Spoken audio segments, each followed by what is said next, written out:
अस्सलाम वालेकुम। मैं ठीक हूँ अल्हम्दुलिल्लाह, आप लोग भी ठीक होंगे इंशाल्लाह। तो आज का जो हमारा टॉपिक है, जो कि हम इलेक्ट्रॉनिक कॉन्फ़िगरेशन से स्टार्ट किया हुआ था, लास्ट जो डिस्कशन हुई थी लास्ट लेक्चर में, मैंने वहाँ इलेक्ट्रॉनिक कॉन्फ़िगरेशन में यूज़ होने वाली कुछ बेसिक्स डिस्कशन की थी क्वांटम नंबर्स से रिलेटेड। आज हम rules of electronic configuration discuss करेंगे और electronic configuration of first 30 elements भी डिस्कस करेंगे। तो इंशाल्लाह आइए देखते हैं। तो क्वेश्चन में सबसे पहले हम मूव करते हैं रूल्स ऑफ इलेक्ट्रॉनिक कॉन्फ़िगरेशन में, कि इलेक्ट्रॉनिक कॉन्फ़िगरेशन करने में हमने कौन से रूल्स फॉलो करने हैं। तो फर्स्ट ऑफ ऑल जो रूल्स हैं उनमें है ऑफ्मा प्रिंसिपल। इस प्रिंसिपल के अकॉर्डिंग क्लू पॉइंट्स याद करते जाएं। पहली बात इसके अकॉर्डिंग है कि जो लो एनर्जी ऑर्बिटल्स होते हैं, low energy orbitals should be filled first.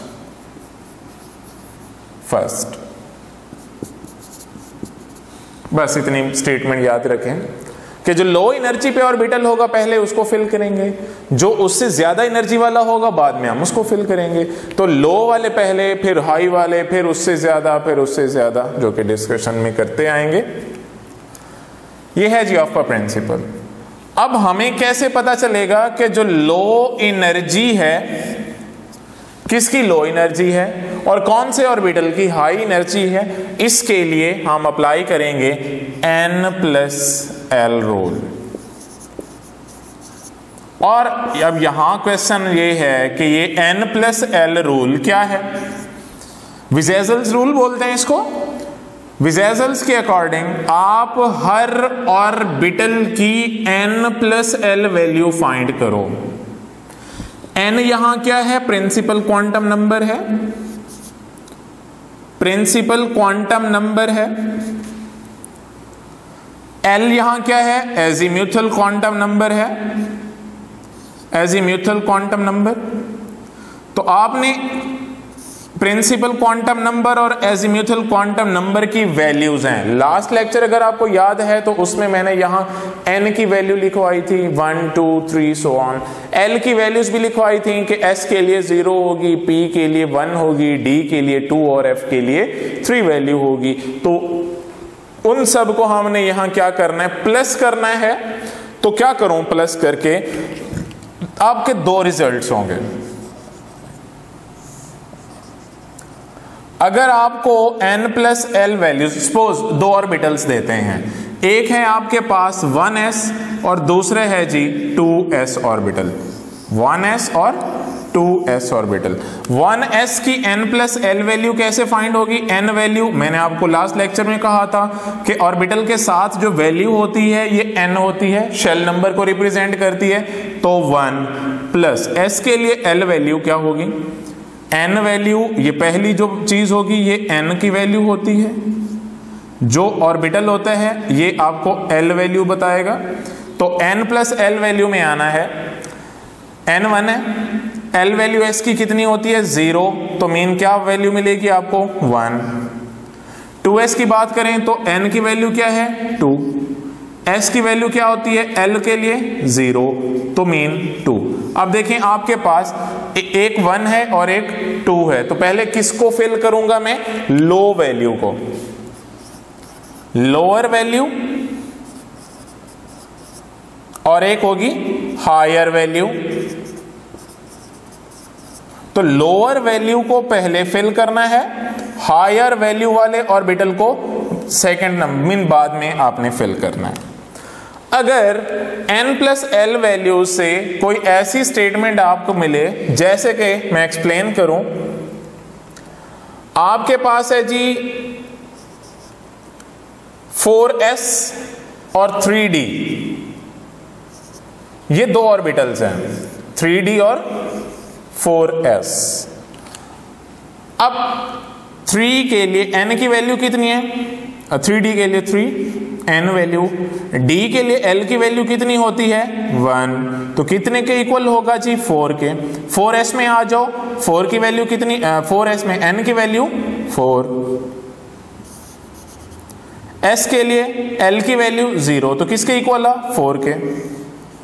अब ये देखें कि जब दो ऐसे ऑर्बिटल्स हैं जिनकी n plus l value, n plus l value same आए, ये भी 4 है ये भी 4 है, तो फिर आपने कौन सा कॉन्सेप्ट अप्लाई करना है, कौन से ऑर्बिटल को पहले फिल करना है। याद रखिएगा, क्लू पॉइंट बता रहा हूं, क्लू पॉइंट है कि दो ऑर्बिटल हैं, दोनों की n plus l value same है, तो बेटा याद रहे पहले वो वाला ऑर्बिटल फिल करना है जिसकी n वैल्यू स्मॉल होती है, n वैल्यू जिसकी स्मॉल होती है। तो n वैल्यू किसकी स्मॉल है 3, इधर 4, तो पहले कौन सा फिल होगा 3d और बाद में फिल होगा 4s। तो यहां रूल्स मैंने आपको बताए दो।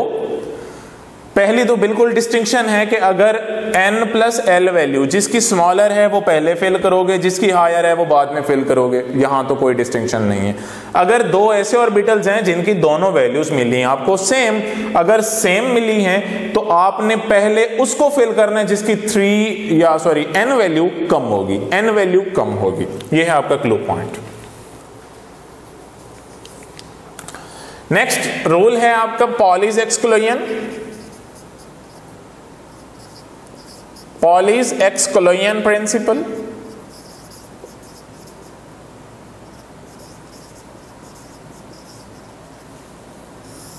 तो इसके अकॉर्डिंग ये है, बहुत सिंपल बात बताने लगा हूं शॉर्टकट वे में, वो याद कर लें। Electrons should be field in an orbital in opposite spin, with opposite spin, with opposite spin। यहां ग्रामर की मिस्टेक हुई तो इसे याद आ गई एक बात। कल जो इंग्लिश का लेक्चर हुआ तो वहां पर सर फारूक साहब मैं रश कर रहा था, वो चिटे लग रहे थे, तो आज मैंने कहा नहीं मैं भी आज अपने लेक्चर में चिट्टा लगूंगा, इसलिए मैंने ब्लैक कपड़े पहन लिए ताकि मैं भी चिट्टा नजर आऊं। तो ये मैंने आपको बात बतानी थी, विद इंग्लिश याद आ गई। खैर, तो पॉलीज एक्सक्लूजन की बात बिल्कुल ठीक है, अपोजिट स्पिन नहीं होनी चाहिए। जैसे कि ये ऑर्बिटल है, p ऑर्बिटल के लिए मैंने किया है। नाइट्रोजन की मैं बात कर लेता हूं, 7 इलेक्ट्रॉन्स होते हैं नाइट्रोजन में, 7। तो इसकी एंड वाली जो इलेक्ट्रॉनिक कॉन्फ़िगरेशन होती है वो होती है 2p3। तो आपने क्या करना होता है, सॉरी मैं नाइट्रोजन की बजाय नियॉन की बात कर लेता हूं ताकि क्लियर हो जाए। नियॉन में 6 इलेक्ट्रॉन होते हैं, 2p6 एंड पे होता है। तो ये देखें, एक ऑर्बिटल है px py pc, तो एक ऑर्बिटल में जरूरी है कि आप अपोजिट स्पिन से होना चाहिए, अपोजिट स्पिन होनी चाहिए, सेम स्पिन ना हो। ओके, पॉलीज एक्सक्लूजन के बाद है horns rule.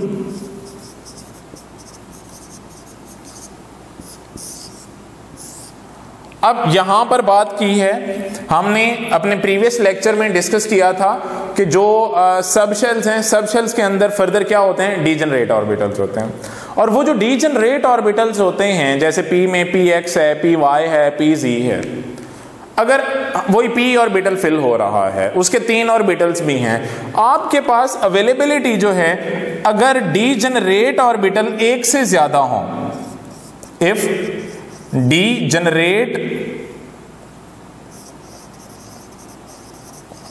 orbitals are available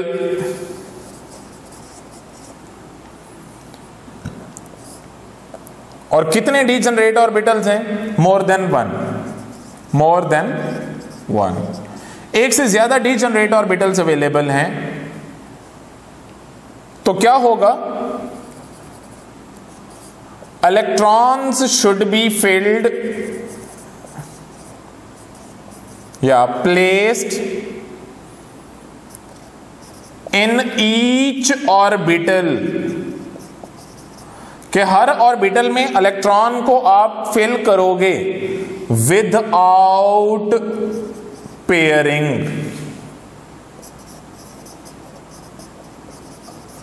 in an orbital. मतलब यह है कि अगर आपके पास डीजेनरेट ऑर्बिटल्स एक से ज्यादा अवेलेबल हैं तो पेयर नहीं करना, पहले आपने हर ऑर्बिटल को अलग-अलग एक एक इलेक्ट्रॉन दे दें, देन पेयरिंग स्टार्ट करें। जैसे नाइट्रोजन की एग्जांपल है, 7 इलेक्ट्रॉन्स हैं, तो इसमें आपके पास एंड पे होता है 2p3। अब इस केस को देखिएगा 2p3। अब p कितने सब शेल्स होते हैं? p में 3 सब शेल्स हैं जी। हाँ, तो हम नाइट्रोजन की एग्जांपल में देखें कि 2p3 है, p ऑर्बिटल में 3 इलेक्ट्रॉन्स हैं।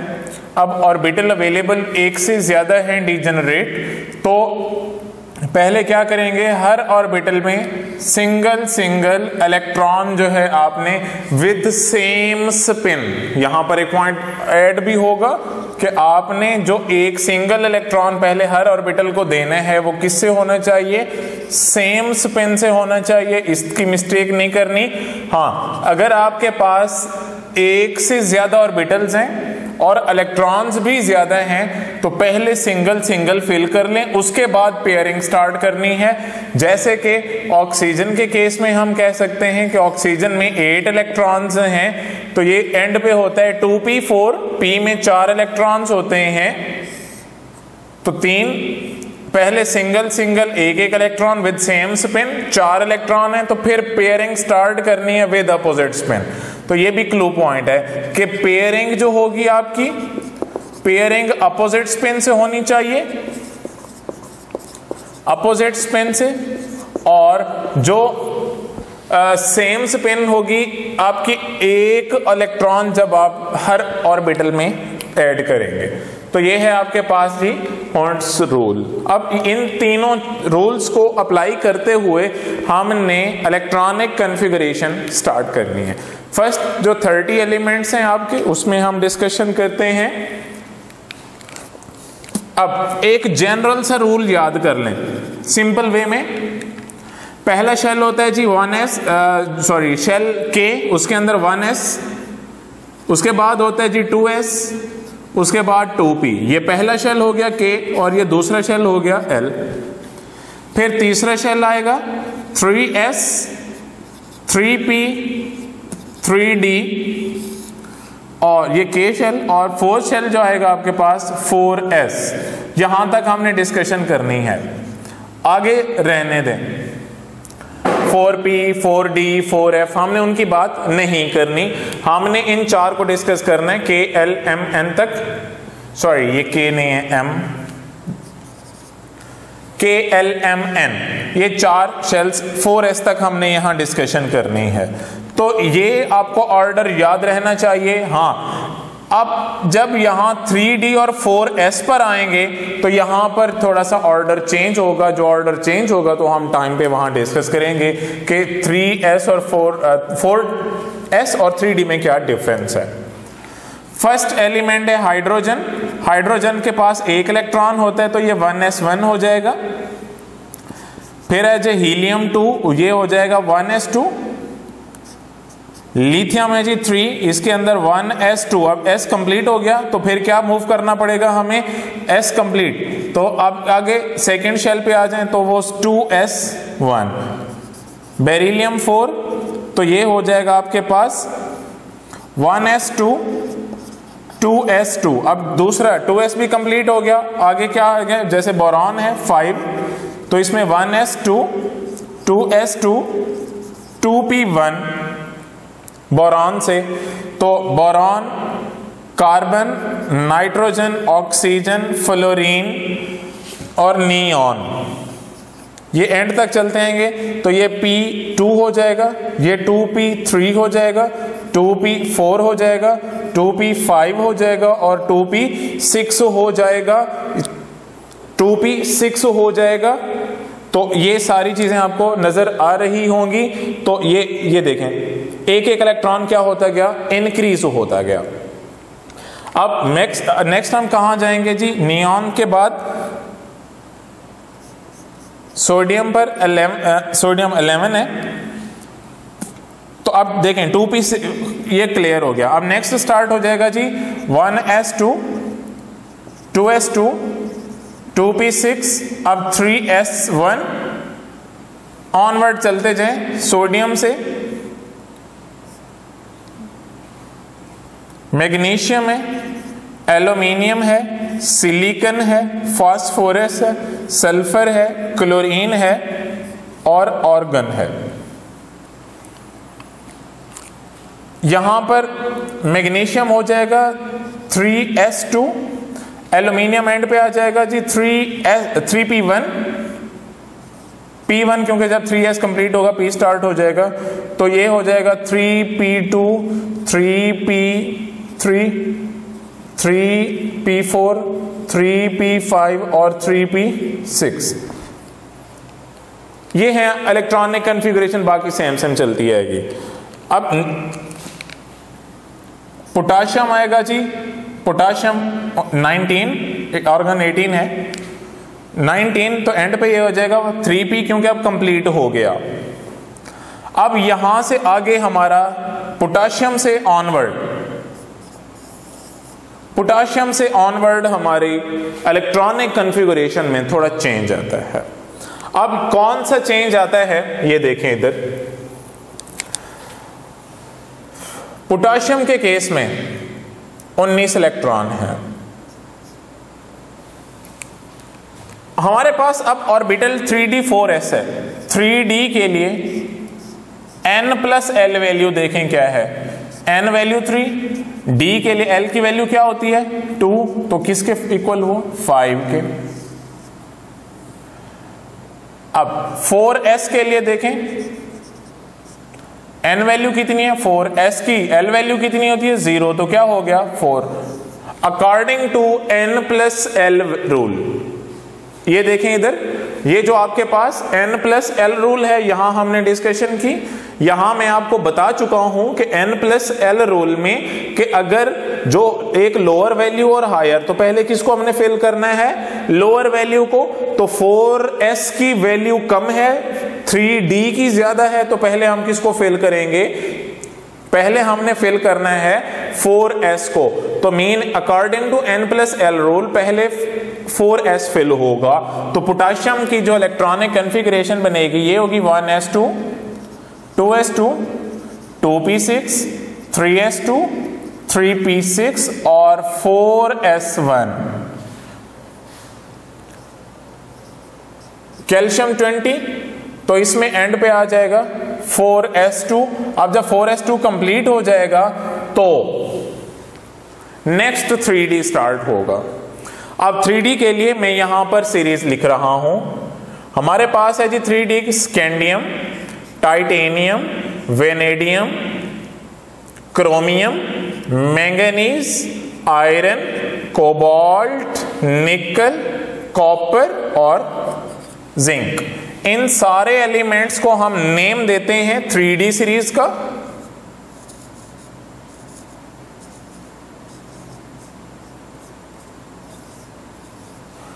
थ्री डी सीरीज का स्कैंडियम से जिंक तक, स्कैंडियम 21 है और जिंक जो है ये 30 है। इनके लिए मैं एंड वाली लिखूंगा इलेक्ट्रॉनिक कॉन्फ़िगरेशन 4s2 से ऑनवर्ड, तो स्कैंडियम 4s2 अब ये हो जाएगा 3d1। टाइटेनियम क्या हो जाएगा 4s2 3d2। वेनेडियम क्या होगा 4s2 3d3। क्रोमियम को क्या होना चाहिए, क्या होना चाहिए 4s2 3d4। Manganese 4s2 3d5 iron जो है 4s2 3d6, cobalt 4s2 3d7, निकल 4s2 3d8, copper 4s2 3d9 और जिंक जो है 4s2 और 3d10। ये है इलेक्ट्रॉनिक कॉन्फ़िगरेशन। अब यहां पर दो केसेस ऐसे हैं जो कि प्रॉब्लमेटिक हैं, एबनॉर्मल हैं, एक क्रोमियम और दूसरा कॉपर। मैंने कहा कि क्रोमियम को होना चाहिए 4s2 3d4, लेकिन यहां पर एक रूल अप्लाई होता है इलेक्ट्रॉनिक कॉन्फ़िगरेशन में, जिसे हम स्टेबल इलेक्ट्रॉनिक कॉन्फ़िगरेशन का नाम देते हैं। इसके अकॉर्डिंग आपके पास जो ऑर्बिटल होता है वो 3 तरह का है, जो कि मैं उसमें हम आयोनाइजेशन एनर्जी में भी डिस्कशन की है। उसके अकॉर्डिंग ये है कि पहले जो आपका ऑर्बिटल होगा फुली फिल्ड ऑर्बिटल, यह सबसे ज्यादा स्टेबल होगा, फिर हाफ फिल्ड होगा, और उसके बाद क्या होगा जी, पार्शियल फिल्ड ऑर्बिटल। तो मीन आपके पास फुली फिल्ड ऑर्बिटल ज्यादा स्टेबल है, उससे कम हाफ फिल्ड और सबसे कम पार्शियल फिल्ड। अब स्टेबिलिटी की बात करें, वापस आए क्रोमियम पर। अब डी ऑर्बिटल इन्वॉल्व है, डी के अंदर टोटल कितने इलेक्ट्रॉन आते हैं, 10। हाफ फिल्ड क्या होगा, d5, और बाकी क्या होगा, d1 2 3 4 6 7 8 9, ये सारे पार्शियल फिल्ड हैं। तो अब क्रोमियम का क्या होता है कि ये 4s2 की बजाय ये 4s1 और 3d5 हो जाता है। रीजन समझ आ गई होगी, क्योंकि ये 3d5 जब होता है तो हाफ फील्ड स्टेबिलिटी गेन करता है, एक्स्ट्रा स्टेबिलिटी। तो ये इस तरह होगा 4s1 3d5। कॉपर में आ जाए, कॉपर के केस में देखें क्या है, 3d9, तो ये बजाय इसके कि 3d9 में रहे तो ये हो जाता है 4s1 3d10। तो ये जो दो एक्सेप्शनल बिहेवियर शो करते हैं, क्रोमियम और जिंक। तो ये है जी आपके पास इलेक्ट्रॉनिक कॉन्फ़िगरेशन ऑफ 30 एलिमेंट्स। तो आपके पास जो क्वेश्चंस पूछे जाते हैं एग्जाम्स में, इसमें से तो ये एबनॉर्मल बिहेवियर कौन से शो कर रहे हैं, क्रोमियम और कॉपर। इससे अगर आप बात करें कि ऑफ्मा प्रिंसिपल को कौन से वायलेट कर रहे हैं, क्रोमियम और कॉपर, क्योंकि ऑफ्मा प्रिंसिपल के अकॉर्डिंग इलेक्ट्रॉन इसमें 4s में आना चाहिए था, लेकिन चला गया 3d में। दोनों के केस में ऑफ्मा प्रिंसिपल भी यहां वायलेट हो गया। तो इससे रिलेटेड काफी सारे क्वेश्चंस बनते हैं इलेक्ट्रॉनिक कॉन्फ़िगरेशन से कि स्टेबिलिटी गेन करने के लिए क्रोमियम और कॉपर यूज होते हैं। तो ये है जी आपका आज का टॉपिक, इलेक्ट्रॉनिक कॉन्फ़िगरेशन। सिंपल सी चीजें हैं, इसको आप मेमोराइज कीजिएगा। तो इंशाल्लाह हम नेक्स्ट टॉपिक से मिलेंगे। अल्लाह हाफिज।